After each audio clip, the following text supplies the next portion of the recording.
Hello, everyone. My name is Giovanni Nogales, and I'm a paralegal here at Laos Parker. Thank you for joining us for this new webinar series with the Home Care Association of Louisiana. Today's webinar is entitled Medicare Revocation, Avoiding Common Mistakes and Appealing the Revocation of Your Billing Privilege. Our presenters for today are Jennifer Papanagiotou and Ashley Morgan. Jennifer's practice focuses on compliance, regulatory, and transactional matters for a wide array of healthcare providers, including home health and hospice agencies. She has extensive experience in analyzing proposed and existing business arrangements for compliance with federal and state fraud and abuse laws and drafting a wide variety of legal agreements. Ms. Papanagiotou is knowledgeable in all aspects of state licensing for home health and hospice providers, and in Medicare and Medicaid enrollment, including initial enrollment, changes of ownership and appeals, and revocation actions. Finally, she assists clients with compliance plans, forming new businesses, and addressing Medicare and Medicaid program coverage and reimbursement issues.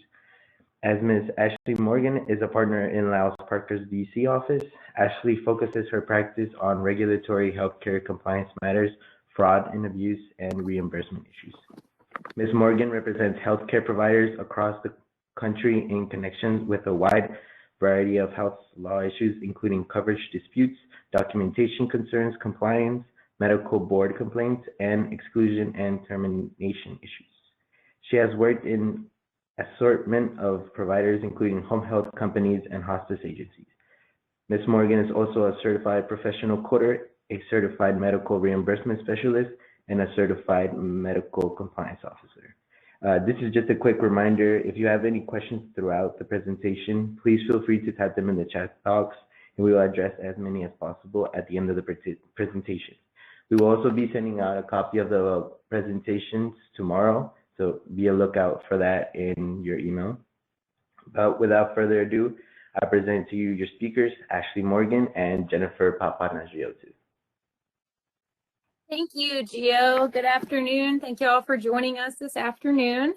Today we're going to chat about Medicare revocations and avoiding common mistakes, and if you are revoked, how to deal with that through the appeals process. So Gio, can you go ahead and advance to the next slide, please? So today we're going to start out by going over the 22 revocation reasons you could be revoked by Medicare. We're going to talk specifically about the major buckets, really, of ways that you can lose your Medicare number, how to avoid that type of situation. Then we're going to talk about what if you are in fact revoked, how do you deal with that, how do you appeal that revocation, and then at the end we're going to talk about the new stay of enrollment process that is just recently about to become available to providers. Next slide, Gio. Okay, so the 22 revocation reasons, we're gonna go through those first, just generally in the beginning to give you an overview. You will see that some of the revocation reasons are going to be in bold, and those are ones that we really see most often as reasons for revocation. That's not to say that people do not get revoked for any and all of the revocation reasons available. But the ones in bold are the ones that we do happen to see the most common and the most often.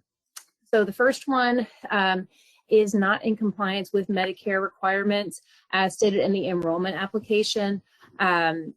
This sometimes is bundled with another revocation reason. We call it an A1 revocation. Sometimes you're able to submit a corrective action plan if you're revoked for this specific reason. The next reason is if you are excluded or debarred from the federal program, if you a provider or supplier, any owner or managing employee or authorized delegated official is excluded, which means they're not able to participate in the state or federal healthcare programs, then the company can be revoked from CMS. So that's why you need to make sure you're screening all of your owners, managing employees, et cetera, for exclusions to make sure you don't find yourself in that situation. And actually, I would just add to that, the little parenthetical or quote at the very end, other healthcare personnel, because this really does exclude anybody who delivers services. That's right. It's very comprehensive these days.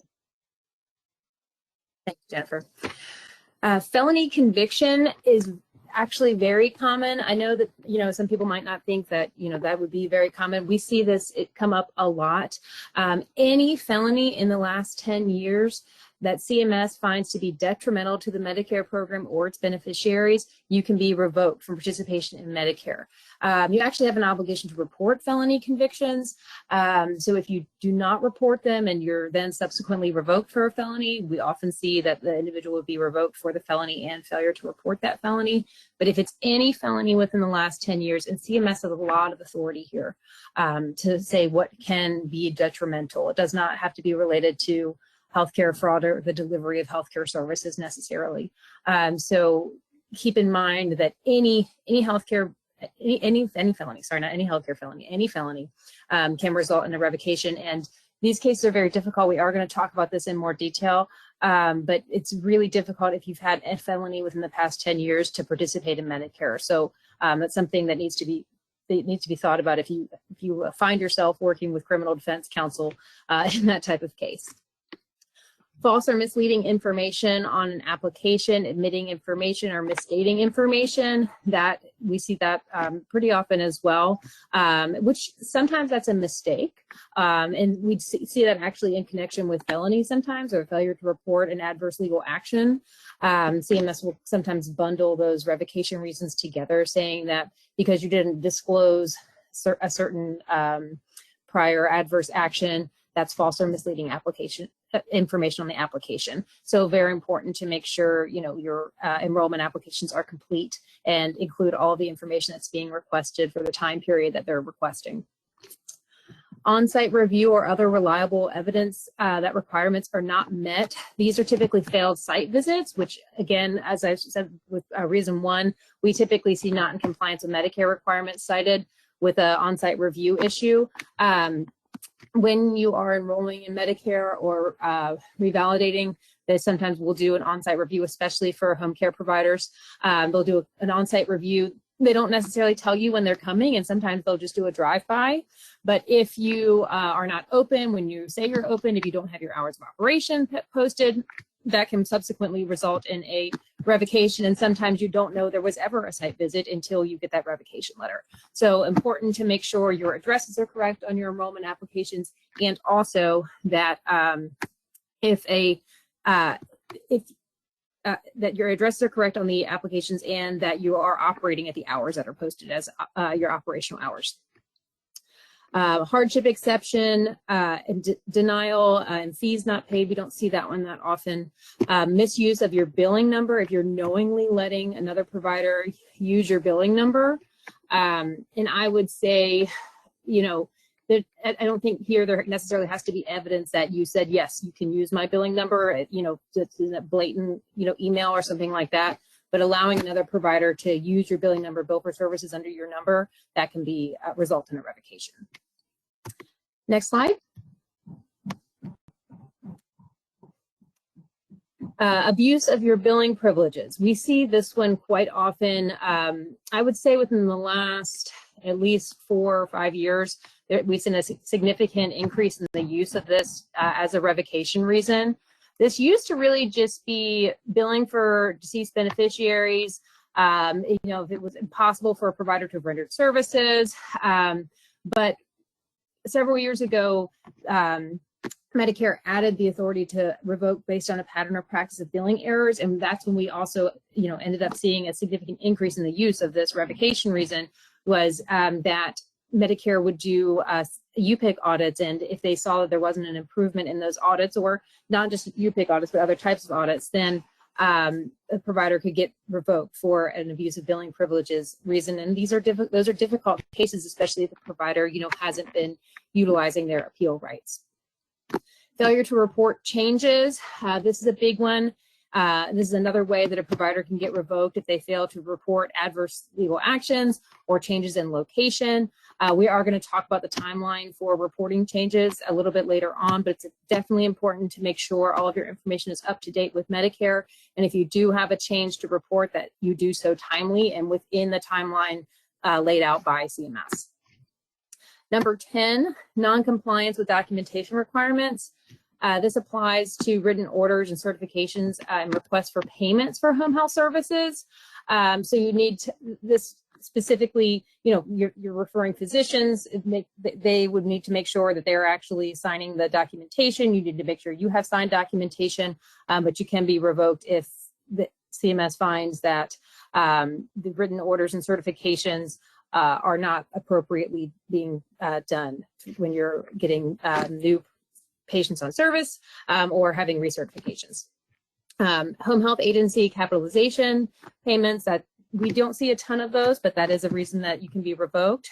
If you have your Medicaid billing privileges revoked, we've seen this one a couple times. If Medicaid revokes your Medicaid billing privileges, then Medicare can subsequently revoke as well. And those can be difficult to win depending on the reason for the Medicaid revocation, because you have to not only fix the Medicare issue, you also have to fix the underlying Medicaid issue in order to fix the Medicare issue. So, just need to make sure you're paying attention. We've seen this sometimes in connection with Medicaid audits, and then a provider subsequently gets revoked by Medicaid based on an audit.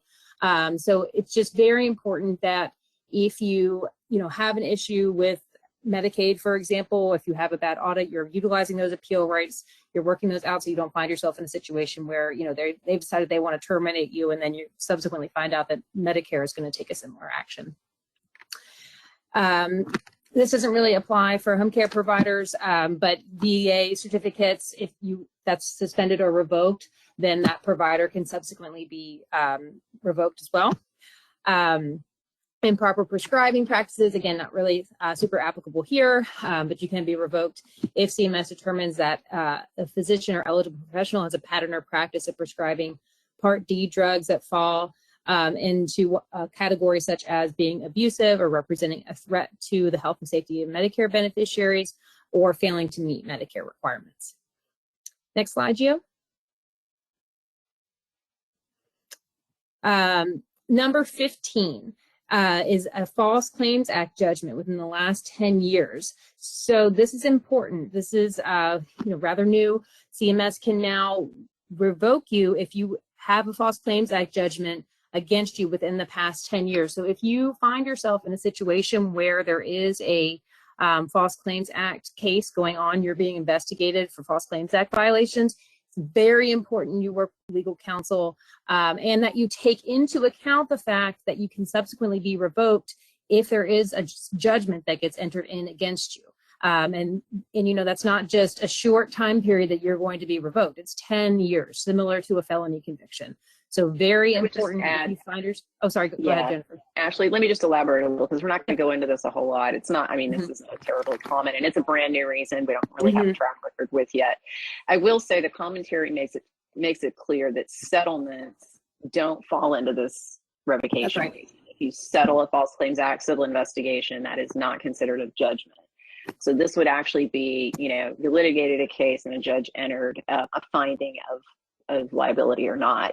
But it also could be a situation where if you default on a settlement agreement, most DOJ settlement agreements have a self-executing provision that says, if you default in paying us, we can go get a judgment entered with, and essentially don't even have to have notice to you to do that. So I'm sure we'll start seeing some of these pop up here and there, but as Ashley mentioned, the goal is just never get into that situation. And it also, I think, is going to be a real stick to encourage settlement of False Claims Act cases rather than providers litigating and potentially losing, and then losing their entire business because it gets revoked. That's right. Thanks, Jennifer. Number 16 is reserved for future use. Number 17 is not, I would say, super new, but relatively new compared to some of the other revocation reasons. We have not seen this one be used a ton, but we have seen it be used before. This is if you have a debt referred to the U.S. Treasury. So you would find yourself in this situation if you had, for example, a overpayment, if you had an audit, for example, a UPIC audit, and you never repaid that debt, you shut down the agency, or there wasn't any money to recoup. So they were not able to recoup the overpayment. It's no longer under appeal. then the debt can get referred to the Treasury.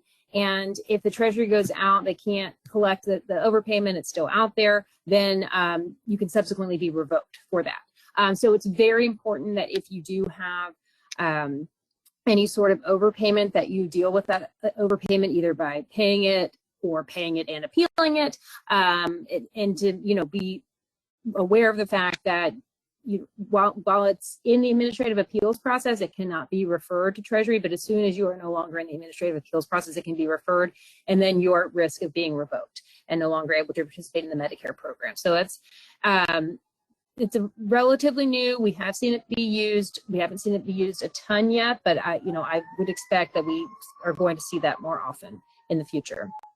If you were revoked under a different business name, numerical identifier or business identity, then your other businesses can also be revoked. So, CMS wants to make sure that people aren't going around the process and just entering in new companies into the program.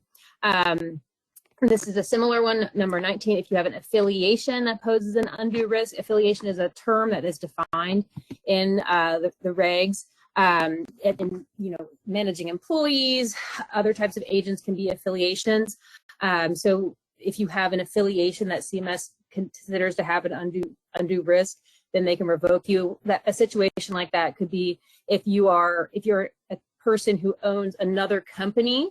If you own two companies, for example, and one of those companies has a debt that's been referred to Treasury, that could be an affiliation that CMS might consider poses an undue risk. And then they would not just revoke the company that has the debt that's been referred, but they could also revoke your other company. So important to know, you can't just go around the process and open up a new company. There are still ways to revoke you if something like that were to occur. If you're billing from what CMS considers a non-compliant location, you can be revoked for that. Abusive ordering, certifying, referring, or prescribing Part A or Part B services. If there's a patient harm question by a physician or eligible professional, you can be revoked for that as well. And then supplier standards, that's not really applicable here. We have seen a lot of this use of this specific revocation reason, specifically for DME companies. If you're not in compliance with the supplier standards, you can be revoked for that. But again, not super applicable here. Next slide, Gio. I would add just on that last one, they did add home infusion suppliers. So I would say that if you're a home health agency providing home infusion therapy, it's something to just keep in mind. This is a risk out there. Thank you, Jennifer.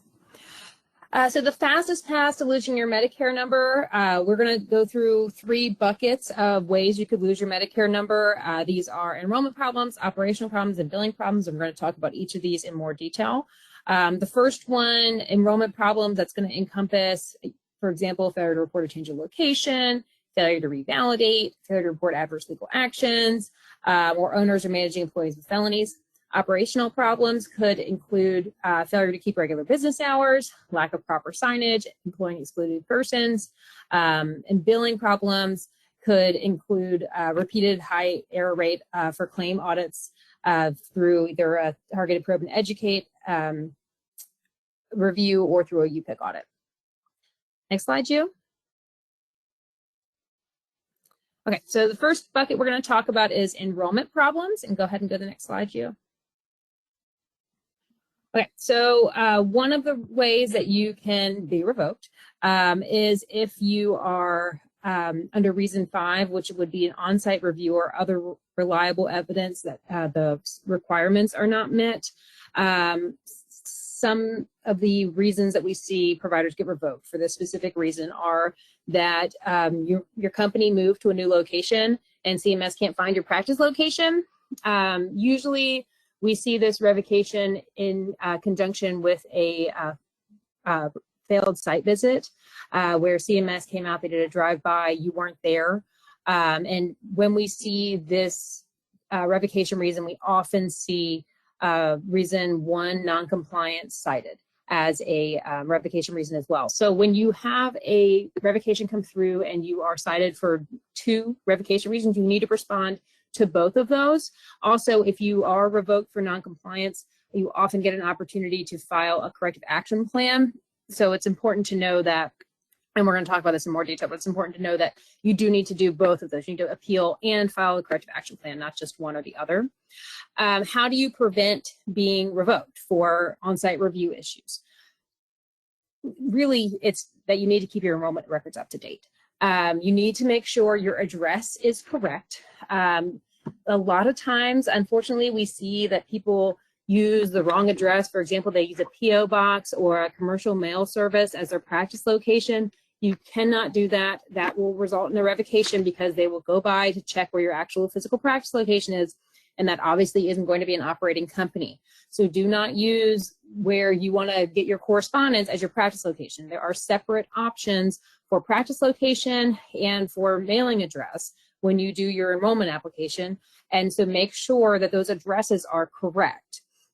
Also know that if you change your location, if you move your practice location, you need to update CMS with your new address so that if they happen to do a site visit when you're in the, when you've just moved into the new location, they know there shows that you reported the change in practice location within the timeline, so that if you somehow got revoked just in that brief period of time between when you moved and when you still had time to report the practice location, you could show that in some sort of corrective action plan that you were trying to submit the information in a timely manner, you had just moved, etc. We recommend keeping copies of everything you submit. You can use Paycos to update your enrollment records, but if you do, make sure you print the entire submission after you submit it, so you have a paper record. It can be very hard to navigate Paycos and to find the historical records of what was there and what you actually submitted. We like to use the paper applications. That's what we generally recommend. We understand that Paycos, might be faster for some people, and there may be a preference. So again, if you use Paycos, print it. If you use the paper application, keep a copy of the paper application as well, and also use some sort of trackable mail for that paper submission. And if you need to print anything with your Paycos submission, for example, if you have to print signature pages and send those in, send those via trackable mail as well, so you can confirm that they were actually delivered and you can show that. Because a lot of times, if for some reason there was a deactivation or something like that, if you can show that this is when I delivered the information to you. So you just want to be able to, it's like defensive driving. You just want to make sure you're able to show, these are the steps that I took to try to update you with my correct information. Next slide. I would just add, there seems sometimes to be confusion that if you updated an address on your license, somehow Medicare automatically knows about that. That is absolutely not the case. Every payer has their own process for reporting things like change of location, and often you do start with your state because it often requires you to do that in advance, but it's then your obligation to update Medicare independently using an 855 application, and as well as all your other payers that need to have that information, whether it's Medicaid or private payers.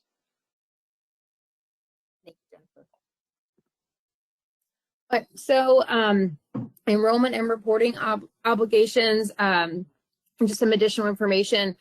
Make sure you're filling out applications truthfully and completely. If you have somebody do your enrollment application on your behalf, that authorized rep's going to attest that all the information is submitted and accurate. Please make sure if you are having somebody else submit the application for you, that you actually read the application and sign it yourself. Only the authorized rep or the delegated individual may sign the application. And again, like I was saying previously, that person is going to attest that all the information is accurate and correct. So even if you are having an authorized rep sign it for you, you still sign it on your behalf. They wouldn't be signing it for you, they'd be signing it on your behalf.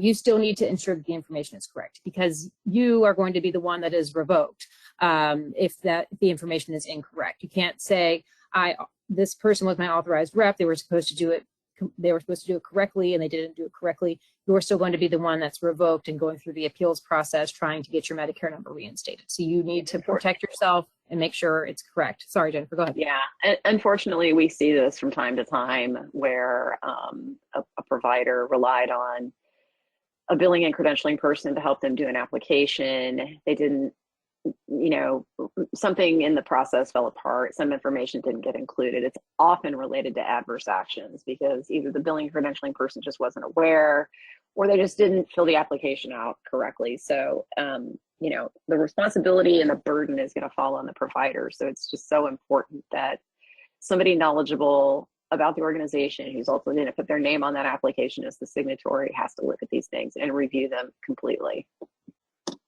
Yeah, that's right. Thank you, Jennifer. Also, make sure that you send in all of the required attachments, licenses, certifications, proof of your tax ID or your EIN, accreditation, proof of funds, voided check with the EFT form. If you have information that needs to be submitted for final adverse legal actions or, you know, attachment pages to explain final adverse legal actions, make sure all of that information is included as an attachment. And again, keep a full copy of that application. So keep a copy of all the attachments you submitted along with an actual copy of the application that's submitted. Next slide. Site visits. So these can be random or part of a pending application. They are address and operational status checks only. They include, but are not limited to, providers or suppliers in the moderate and high screening category.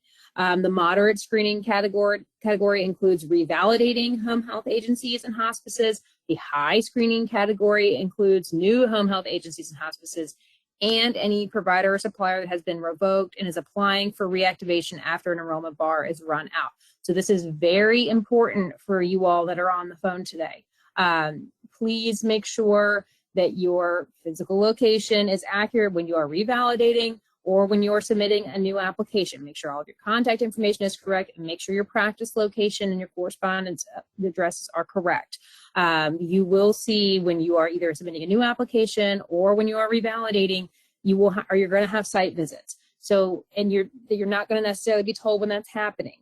Somebody may just drive by. You may never even know that they came. You wouldn't know that they came until you receive either confirmation that your revalidation or your enrollment application was processed, or that it's been denied, or that you've been revoked. So very important that you are at the practice location you say that you're at, and that you are operating at the hours you say that you're operating. I would also say that make sure that you have somebody that's answering the phone during the time that you say you're open and operating as well. Make sure you have somebody, a receptionist or somebody who can answer the phone if somebody tries to call to confirm, you know, that you are in fact operational.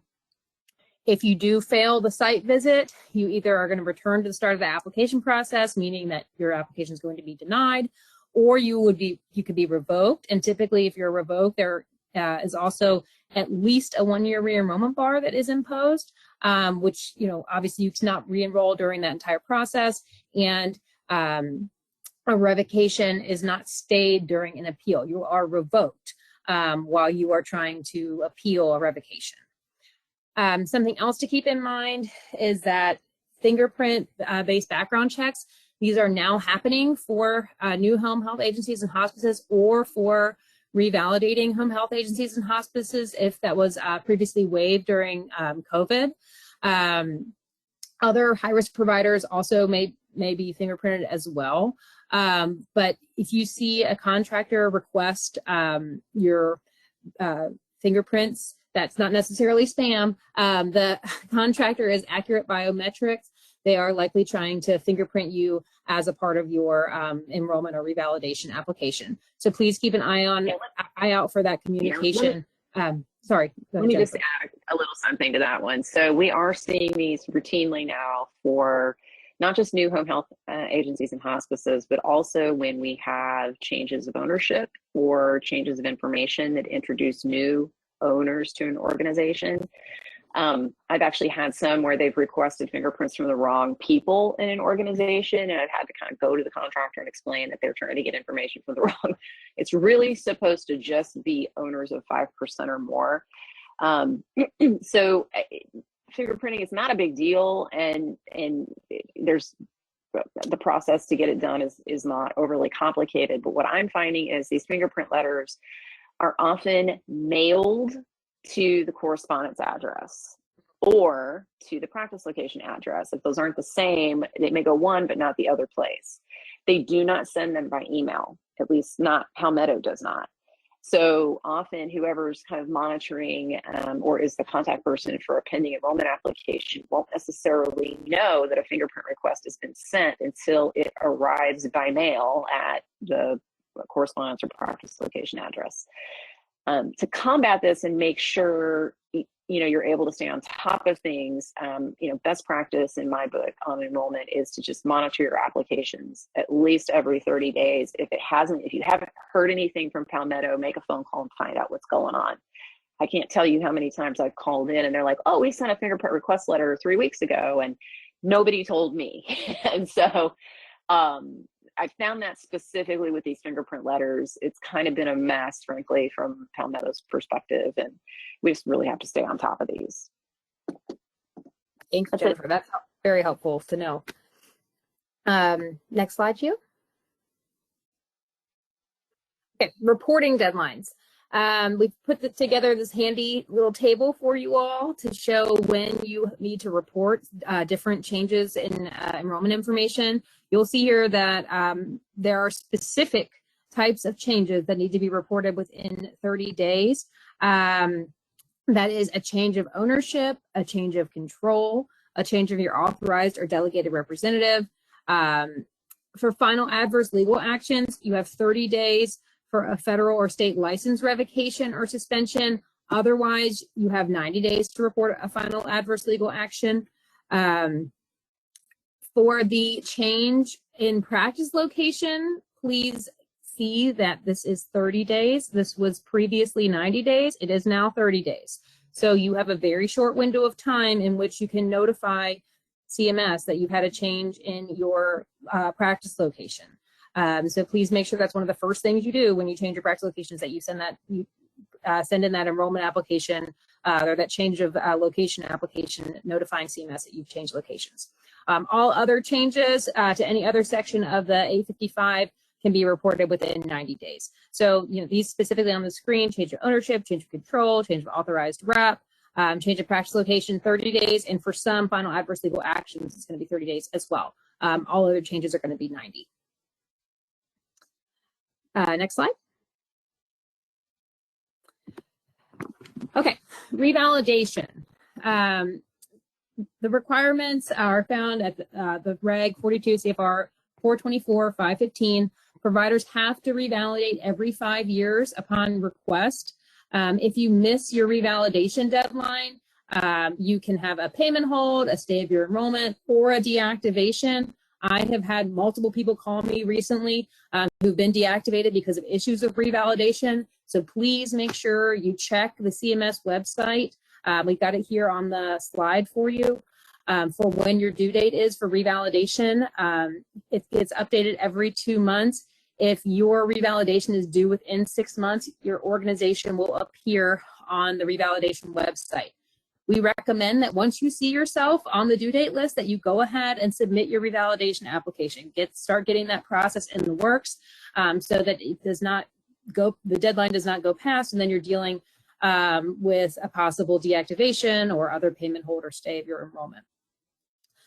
If you have not completed revalidation yet, you will get an email or a letter 2 to 3 months before the due date. However, I cannot tell you how many people call me and they don't ever get any mail because their correspondence address is not correct. Again, in PACOS or on the 855, there are separate sections for a practice location, separate sections for correspondence. Many times it seems like providers who have somebody else doing their credentialing for them, they may put in a different address for where to send mail. And it's important to keep in mind that your correspondence address that's on record with CMS, that's where all of your mail goes. Your medical records requests go there. Your demand letters go there. So your information about revalidation goes to that correspondence address. You need to make sure that that is an address where you actually receive mail. That's not where your biller receives mail. That's not where your credentialing person receives mail. That is where you receive mail, so you can check to make sure you're getting important correspondence like notice of a revalidation. There are fees to revalidate. home health agencies and hospices have to pay a $709 fee to revalidate. PACOS is going to prompt you if you're going through PACOS to pay the fee before you submit the application. Make sure you do print proof that you did in fact pay the fee, and you can also submit the proof. If you are submitting a paper application, you can pay online and submit the proof of fee. If you do miss your deadline, send the application as soon as possible.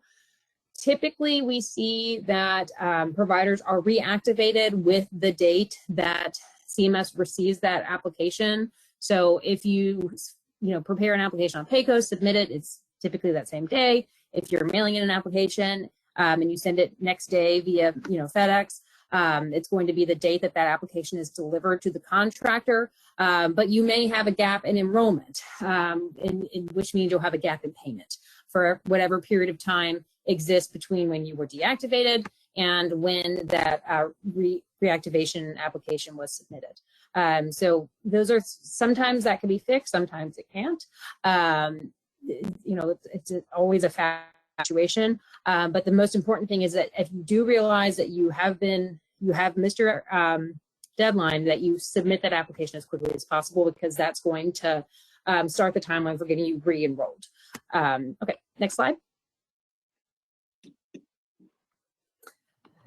Okay, some traps to avoid. I've kind of indicated this as we've been chatting, but we say use PACOS at your own risk. PACOS isn't perfect. A lot of providers do prepare for PACOS, but sometimes it is difficult to see the original data that existed in PACOS after you submit a change application to Medicare. You can't see what originally was there. PACOS also doesn't give users access to previous applications, which can create real problems if you are revoked and you can't access previous applications to show what you actually submitted. We always recommend, if you are going to use PACOS, please print copies of everything that you submit. Our general preference is to use the paper A55s or complete all your questions on a paper A55, then enter it into PACOS, and then print a copy of PACOS, print a copy of the PACOS application, so that you have a paper copy. Keep that copy on file. Do not just throw it away after your enrollment application is submitted. Please keep it on file. Should there be a problem later on down the road, you can reference that. Please make sure you update your enrollment related to providers, owners, or managing employees. Send paper applications separately. You must be able to prove delivery before your deadline passes, so use trackable mail and print the proof of delivery if you do submit paper applications. If you submit via PACOS, we recommend that you save your PACOS submission confirmation. Again, keep copies of your application and all the attachments. If you use U.S. mail, send it via some sort of trackable U.S. mail with a signature. And again, if you miss a deadline, send the application anyway. That will start your timeline, and if there is a gap in payment, that's something that can sometimes be resolved, but not always. But send the application anyway, and that's going to be your best bet to get reactivated. Next slide. Okay, felonies. You might be shocked to hear that felonies are a very, very common revocation reason that we see. CMS is very strict about reporting owners, managing employees, officers, and directors for felony convictions. If CMS does its own looks for providers, they'll do their own screening and look through to see if a provider has any felony convictions. Are they enrolled? If they are, then they will issue a revocation letter. They'll look at prior applications to see if the felony was reported. It's common for us to see a provider get revoked for a felony and for a failure to disclose the felony. And it's not even necessarily that the provider didn't disclose the felony, but they may not have disclosed it properly, or included all the information or all of the related actions related to the felony. And again, it's in the past 10 years. So, and CMS is very strict about that timeline. If there is a felony within the past 10 years, they need to know about it. And any felony is reportable as an adverse legal action, regardless of the type of felony. The applicable regulation. Ashley, that's one of the most common mistakes we see is people asking us, well, you know, it was a state law felony and it's this, and it doesn't sound like it falls into those 4 categories. And unfortunately, what you report is not the same as the felony reasons they can revoke. And there's some confusion about that. So there's some identified categories of felonies that they can revoke you for, and they're listed down here below. But any felony has to be reported regardless of what kind it was, if it was in the last 10 years. CMS then gets to decide what they want to do about it. So if you ever find yourself in this situation, I highly recommend consulting with counsel about how to handle it. Because frankly, if you report a felony conviction of an owner, managing employee, officer, or director, the chances of the entity being revoked are very, very high. And so you need to fix it as opposed to report it. That's right. That's right. So the 4 types of felonies that CMS automatically considers detrimental are felony crimes against persons, which include murder, assault, rape, etc. Felony financial crimes, so income tax evasion, insurance fraud, embezzlement. We get a lot of questions about that. You know, if income tax, for example, you know, it's not related to health care, it's a separate financial. CMS considers that detrimental. It's automatic, they consider it detrimental. Any felony that places the Medicare program or its beneficiaries at immediate risk, which can be a conviction for criminal neglect or misconduct, you know, patient harm, etc. Those types of issues, that they consider that a detrimental risk to the program. Any felony that would result in mandatory exclusion. So there's several mandatory exclusions where you're excluded for 5 years. Any felony that would result in mandatory exclusion, CMS considers that detrimental to the program. And you will be revoked for 10 years from the program. Realistically, if an owner or managing employee, officer, or director has a felony conviction in the last 10 years, as Jennifer was saying, they need to be removed from the organization in your Medicare enrollment record. CMS takes felonies very seriously, and they take that 10-year timeline very, very literally.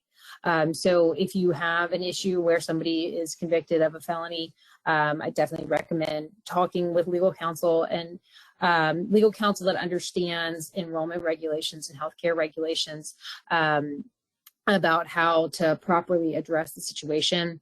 If you do remove an owner or managing employer, officer, or director, we recommend that you submit proof within 15 days of the revocation notice. CMS will typically rescind that revocation if you get revoked and then you submit proof that the person has been removed.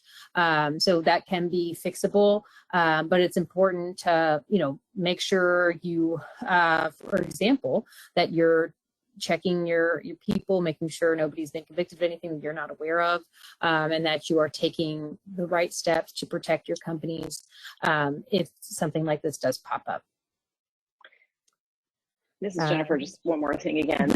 I know it probably isn't necessarily routine to be screening every officer and director or every managing employee doing criminal background checks, but you know, in today's day and age, especially with this has unfortunately become a big thing.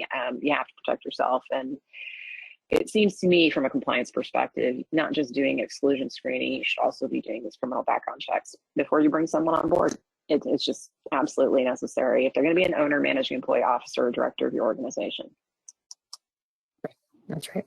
All right, Gio, next slide. And I think, Jennifer, you're going to cover the next one. Yes, I'm gonna try to blaze through the rest of this because I want to be sure. Sorry, I talked for one time. No, you covered a lot of territory. So couple more big categories we're going to cover about how to lose your Medicare number. Operational problems. Let's go to the next slide. Ashley mentioned these are often And it's kind of related to the enrollment side, but it really has more to do with what's going on at your operational location as opposed to what's on your enrollment record. They kind of go hand in hand though. So if the site visit is conducted and your signage isn't good, or you are in a office complex and you may have a sign on your door, but you don't have a sign on the building directory, or you don't have your name on the building directory, or the building directory may have the wrong suite number. Things like that, unfortunately, have resulted in revocations in the past. And I tell folks, you absolutely have to double and triple check that if you're part of a complex, the building directory, that you're on that directory and the suite number is correct, that your physical location, your door, has signage on the outside with your business hours and emergency contact information. And it's so important that you keep regular business hours. If you post 8 to 5, somebody needs to be there from 8 to 5. The lights need to be on. Somebody needs to be answering the phone. Obviously, people have to take breaks from time to time. You may close down for lunch, and that's fine. And you can certainly, put a sign up saying out to lunch, back at 1 o'clock or whatever. That's fine. They don't have a problem with that. The site visit inspectors are contractors, and they generally will do at least 2 attempts to complete a site visit before they'll basically say you failed if they can't find you. So they often they'll make a phone call if you're not there the first time around and try to reach somebody. So I don't see a lot of revocations based on site visits anymore, because I think people have learned how important this is. But I still get questions from clients about,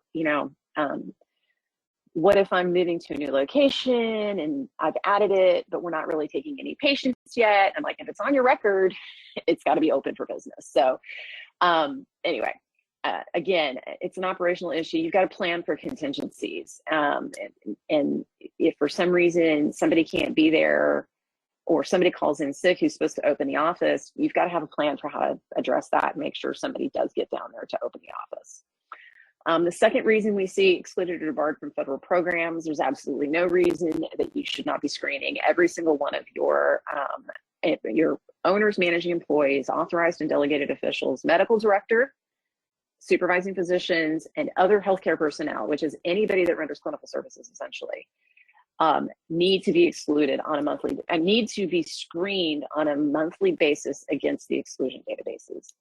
This is not just the Medicare, OIG, LEIE database. This is the state Medicaid database. And frankly, you should be screening against every state database. There are lots of services out there that do this and can do it for you. It can be very cumbersome to do on your own if you have a large organization, but I'm physically in Texas, and under our state Medicaid program, you actually have to do this monthly to be in compliance. So not every state Medicaid program has the same requirement, but it's just, this is best compliance practice these days, and there's really no reason it shouldn't be happening. Let's go to the next slide. So if you ever find yourself in, sort of the site visit operational status situation, just keep in mind, state licensing and federal Medicare regulations require you to have signage and to post your hours of operation and emergency contact numbers, just like I described earlier. You got to treat your office like a retail business. You have to be open to receive patients and surveyors during your regular hours. You can't just close down because you had, somebody got sick and couldn't show up for work that day. Unfortunately, that's just not an excuse they're going to accept. Let's go to the next slide. The excluded or debarred individual revocation reason, the solutions for this are simply, when you identify somebody who's been excluded, either don't hire them or put them into a position that would subject your agency to a revocation.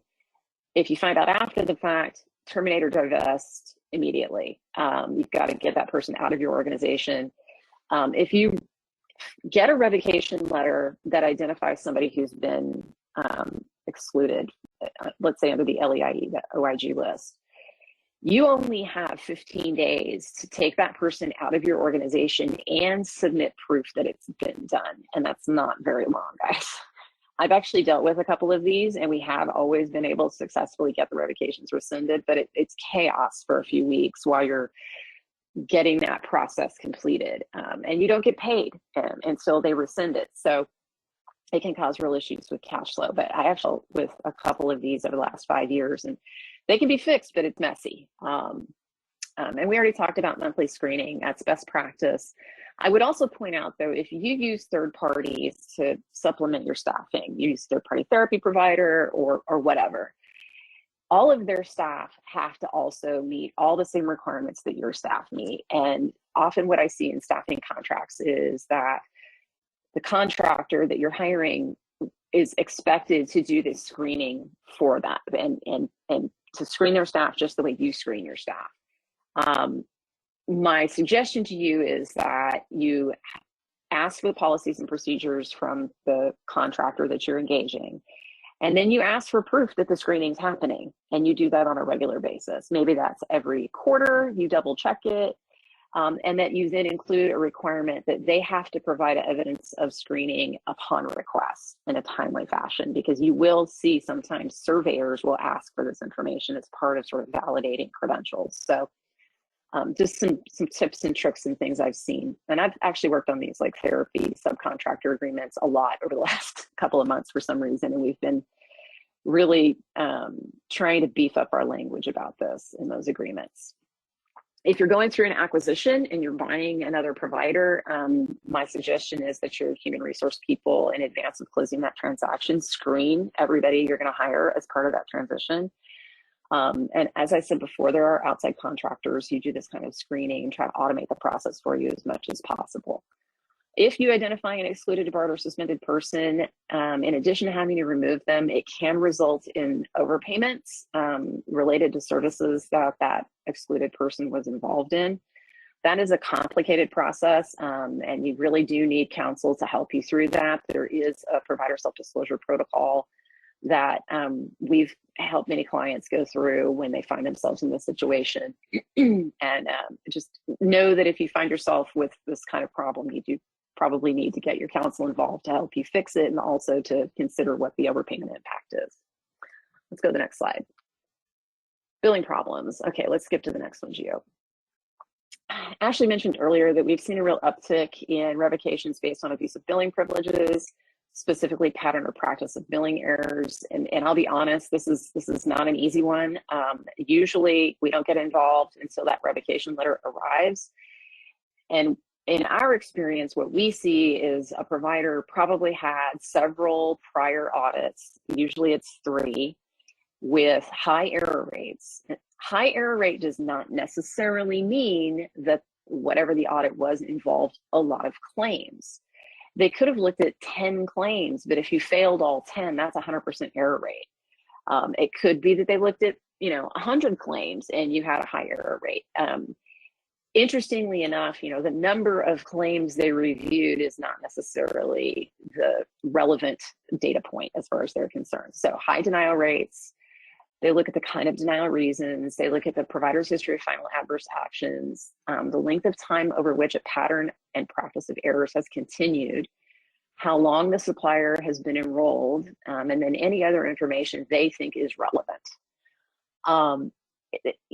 Unfortunately, because there's just a huge amount of discretion for CMS to impose a pattern or practice revocation, these are really, really hard to fight. And you end up having to argue about why the claim audit happened in the first place, and sort of, you can't really argue the underlying substance, but you can argue the process and procedure.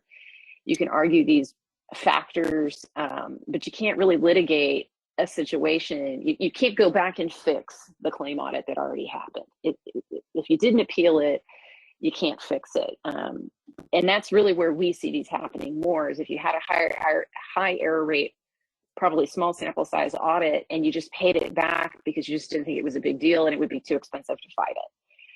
Then you had another one. Again, maybe it's TPE, maybe it's just a small, some kind of small limited audit of a small number of claims. And again, high error rate, and it was a small amount of money, so you didn't fight it. By the time you get to the third one, if they're still finding high error rate, even if it's a larger claim size or it's still a small size, they'll impose a revocation before they even finish the third one. Ashley and I've dealt with several of those.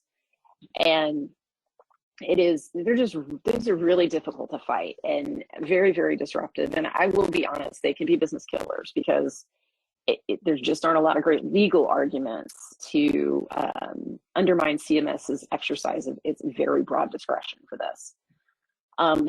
So just something to keep in mind. You've got to keep an eye on your audits. You've got to keep an eye on even the small ones, and appeal.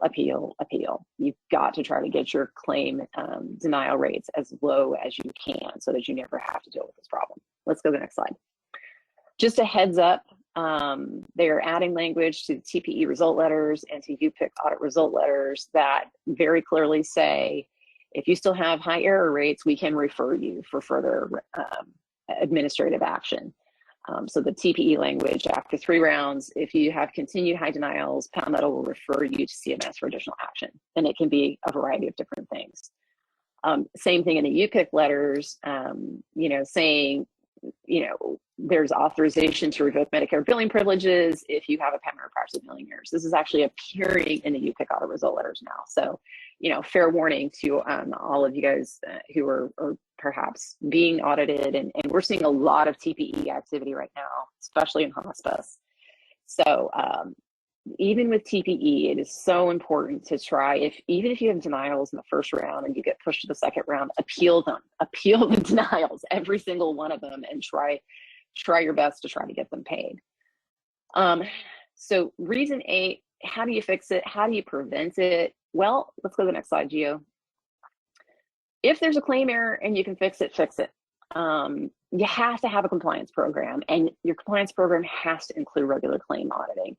Whether you do that in-house or you hire an outside consultant or a law firm to help you, I'm agnostic about, but it has to happen.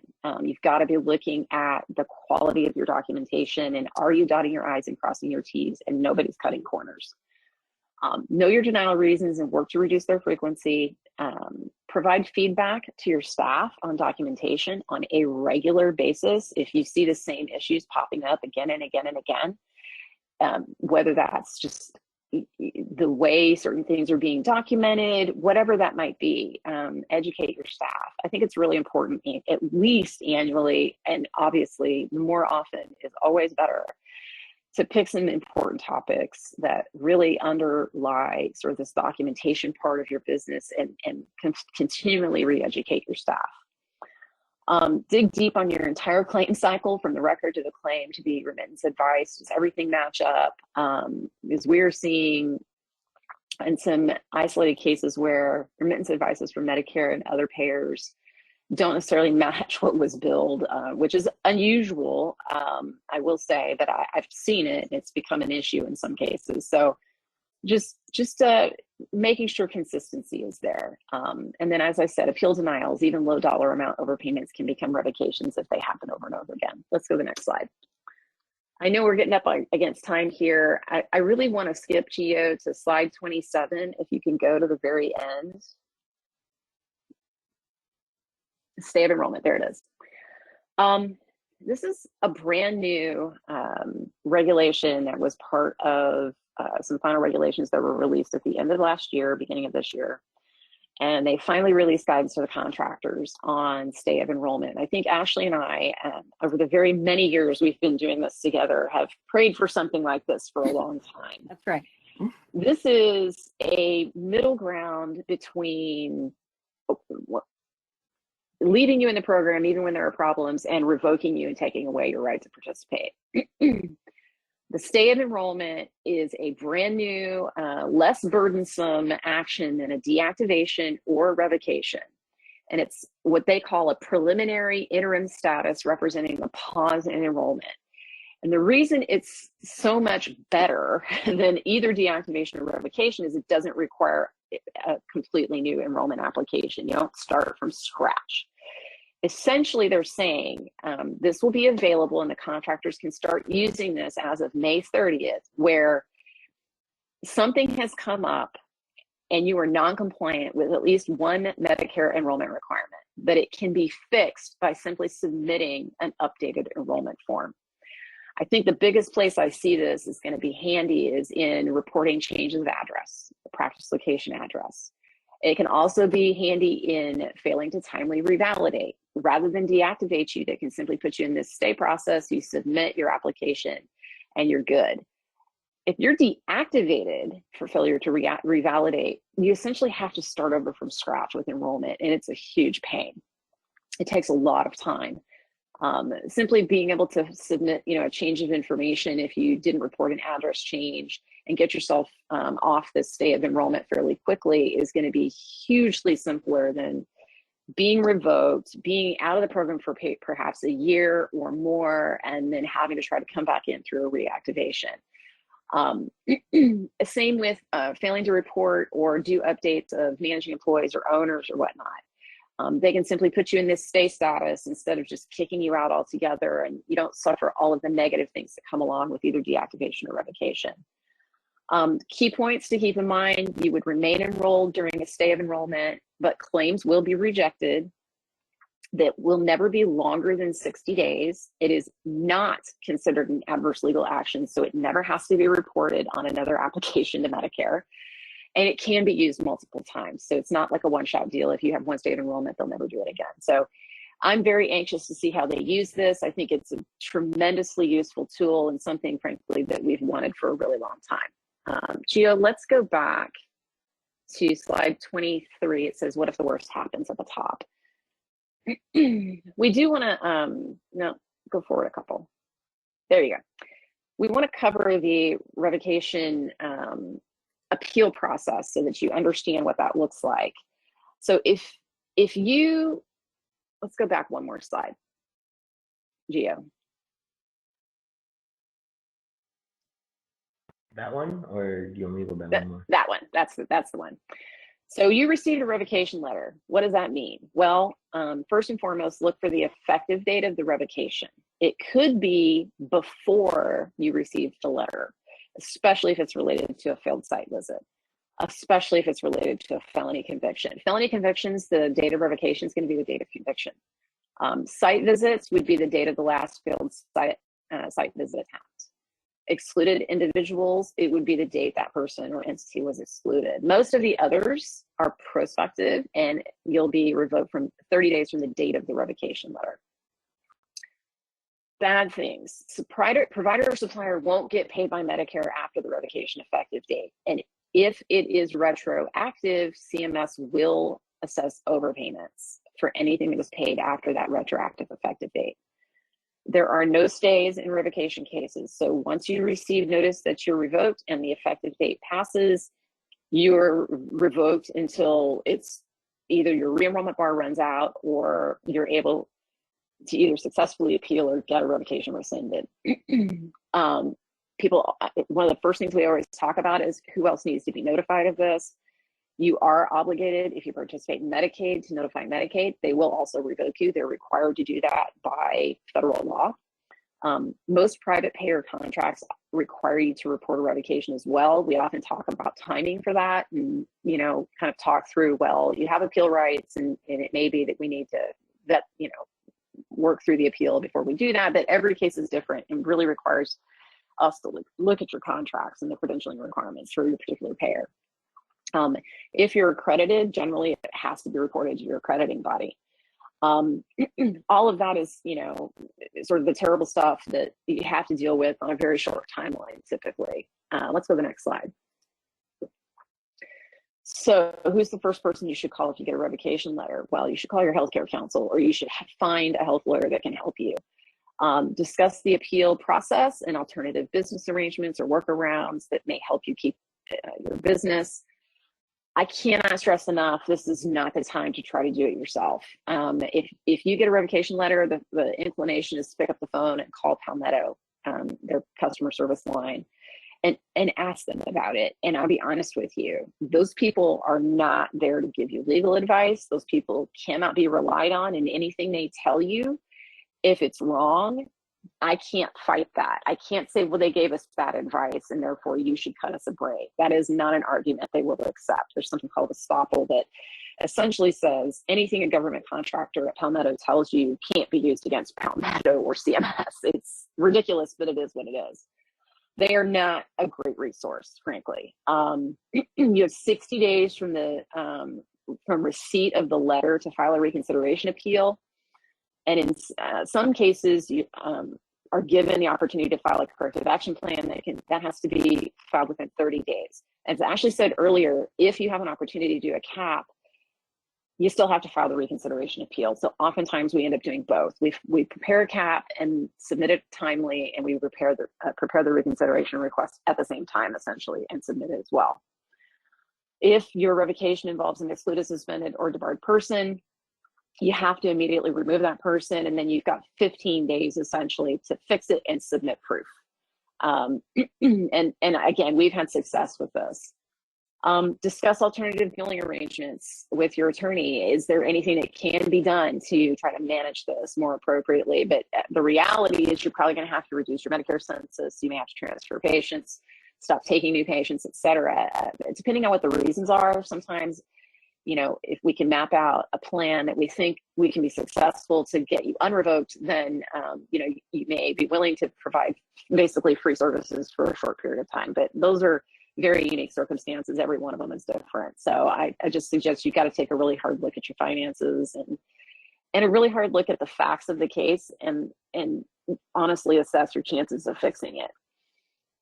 Develop a plan to address reduction of staff if you think that's going to be necessary. And, you know, as I said, conduct a realistic financial analysis, because appeals of revocation actions take a long time. You have 60 days to file the initial appeal, and while the inclination is to do something quickly, the reality is that first level of appeal is really, really important, and you need to be very thorough. Let's go to the next slide. As we said, corrective action plans are available for what we call reason one revocations. That's related to noncompliance. We see a lot of these where maybe a license lapsed or there was a violation of a DME supplier standard or something like that. Obviously not always relevant to home health, but these are optional and they're due 30 days from the date you receive a revocation letter. Usually you get an answer in something like 30 to 90 days, but it's almost always after a reconsideration. Your first level of formal appeal is due. And so honestly, if you do a cap, you're going to have to do a reconsideration request as well. It's rare that you'll get an answer before that due date. The reconsideration request is the first level of appeal for an enrollment action. It has to be filed within 60 days or you lose your appeal rights entirely. It is considered an evidentiary milestone. You have to submit all documentary evidence you ever want considered at any level of appeal with your very first request for appeal. That's not to say that we don't get documentation into the record after this at later levels of appeal if it wasn't available at the first level of appeal. But in that situation, you have to prove good cause, and it's difficult. So that's why I said earlier, it's important. I know the inclination is to want to fix it really fast, but the reality is Ashley and I, in these cases, we have to be really, really thorough in our investigation of them and make sure we put all the pieces together that we ever think we're going to want to fight a case. So it's another reason why I really tell people this is not the time to DIY it, because if you file your first level of appeal and it's denied and you didn't include key pieces of documentation that you should have, it's so difficult for us to try to fix that later on, if not impossible. So you need legal counsel. This is your business on the line. Reconsiderations are reviewed generally more and more. They all go to CMS and their provider enrollment oversight group. There are some instances where they use outside contractors to process appeals, but it'll be very clear on the revocation letter where you're supposed to send that appeal. You usually get an answer within 90 days of filing your request for appeal. And we see them pretty typically take the full 90 days to respond. And you've got to make your factual and legal arguments and address every revocation reason identified in the revocation letter. So if there's more than one reason cited, you have to address them all. Let's go to the next slide. After that first level of appeal, if you're not successful, and I will be honest with you, unless it's an obvious error on CMS's part, generally speaking, they rubber stamp revocations at the first level of appeal. That's just the reality. The second level of appeal is to something called the Departmental Appeals Board. It is part of HHS, but it is separate and apart from the Office of Medicare Hearings and Appeals. They're not the same group. So this is not the same people that hear claim appeals. These are professional administrative law judges that primarily only hear survey and certification cases, enrollment cases, and exclusion cases. You have 60 days after your reconsideration decision is issued to file that first request for appeal, and this is a much more formal court procedure. It's administrative litigation, essentially. And you really have to understand and follow their rules of procedure so that you are providing them with exactly what they need to docket your case. If you don't, they can deny your filing, and nobody really wants that to happen. It can end up, sort of killing your case at the very beginning. The good thing about this second level of appeal is because it is formal administrative litigation, as soon as you file your request for appeal and your counsel can file it on your behalf, your case gets docketed and assigned to a judge, and then CMS is given notice that that case has been filed, and they have to assign an attorney from Health and Human Services to represent CMS in that action. And that attorney is someone Ashley and I can call up and talk to. And it's the first opportunity we really have to talk about the case with another attorney and try to see if we can reach some kind of resolution through settlement. I will say that we don't litigate a lot of these cases at the second level fully. We file appeals, and we often, sometimes write briefs and file evidence, but if a case can be resolved favorably for a client, it's usually through settlement at this stage. And we're likely either trying to get it completely taken, rescind the revocation, or we're trying to get a re-enrollment bar reduced. I don't think we covered in a lot of detail what the re-enrollment bar looks like these days, but CMS extended how long they can kick you out from 3 years to 10 years, and they are liberally using the 10-year re-enrollment bars. That means once you're revoked, you're going to be out of the program for a certain amount of time, 1 year, 2 years, 3 years, 5 years, 10 years. And they're going to say that in the revocation letter. More and more, we're seeing them use 10 years. And it's kind of disingenuous on CMS's part because they said they would only use that 10-year bar in the most egregious cases. We're seeing them use it a lot more frequently than we thought we would. So at the second level of appeal, we often are trying to negotiate that number down. If we can get it reduced to a year, I will say we can almost always get your organization re-enrolled in Medicare once the re-enrollment bar goes away. If you've cured whatever the underlying problems are, I've never seen them turn us down once you've completed the reactivation process. Just from a pure litigation perspective, at the second level of appeal, it is, like I said, true administrative litigation. It's generally a paper process. So CMS has to file a brief and its evidence, and then petitioner is allowed to respond with its own brief and evidence. And the judges can decide the cases based on the record and the briefs that are filed. One or the other parties can request to cross-examine factual witnesses, and so there are rare instances where they'll have what they consider to be evidentiary hearings, but I've only done like 2 in 25 years. It's just not very common. CMS is very motivated to resolve these cases at this stage. They like to get these off the docket because they take up a lot of time for the attorneys that are appointed to litigate for CMS. And what we're finding, however, is where I would say before COVID, we would resolve cases through settlement probably 80% of the time. And maybe 20% of the time we might litigate, or there really wasn't anything we could do to resolve it. The case just is what it was. After the beginning of COVID, I would say CMS has been a little tougher to work with. They're a little less willing to settle unless you can really show some litigation risk to them. So what compelling factors and facts can you argue to show them, A, they might lose the case, or at least create bad case decision that wouldn't look great for them? Or are you asking a question they don't want to have answered in a case decision? And they also really do look at how does this revocation affect Medicare beneficiaries. They're very, very willing to listen to those situations. If you're a sole provider in a community or in a geographic area that's underserved, and you've got X number of patients, and this is going to, no one's there to serve these patients, if we're not here, that's a really compelling argument for them to work with you. So Ashley and I have had quite a bit of success negotiating settlements with CMS when we can really work with some good facts to convince them they need to make a different decision. There is another level of appeal if you lose, at that first level within the Departmental Appeals Board. It's kind of like an appellate level where a 3-judge panel would hear the case. I'll be honest with you, we almost never, I can't even tell you, maybe once we filed an appeal of a Civil Remedies Division case. They aren't very common. And after that, a case can go into federal court. Again, it's very, very rare. And the reason being that the legal standard for review of these cases, once you get to this level, is very much in favor of the government. You know, the Civil Remedies Division, that first level of appeal at the DAB, basically all CMS has to show is that the facts exist that justify the revocation action. And when many of these reasons allow CMS to exercise huge discretion, it's really difficult. They don't want to question CMS's exercise of discretion. That's just not something that judges, you know, there's decision after decision after decision that said we have to defer to CMS's interpretation of its own regulations and the facts in this case. Therefore, CMS, you win. It's just really, really hard. So that being said, let me go to the last slide with our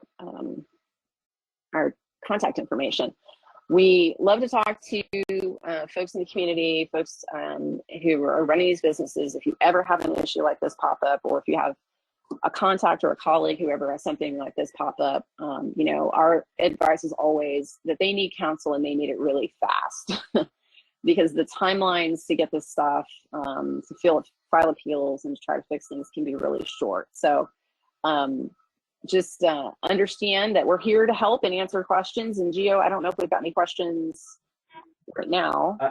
Yeah, no, we didn't get any questions. Most of them just asking about PowerPoint. Yeah. Absolutely, feel free to reach out to Ashley or me via email or phone if something comes up, and we're happy to answer questions afterwards by email as well. Thank you. Thank you. Thank you so much to our presenters, Ashley and Jennifer, for that information. And thank you to our attendees for joining us today. I'll be sending a copy of the PowerPoint slides tomorrow. And if you have any further questions, like she said, just reach out to them. So have a great Tuesday. Bye, guys.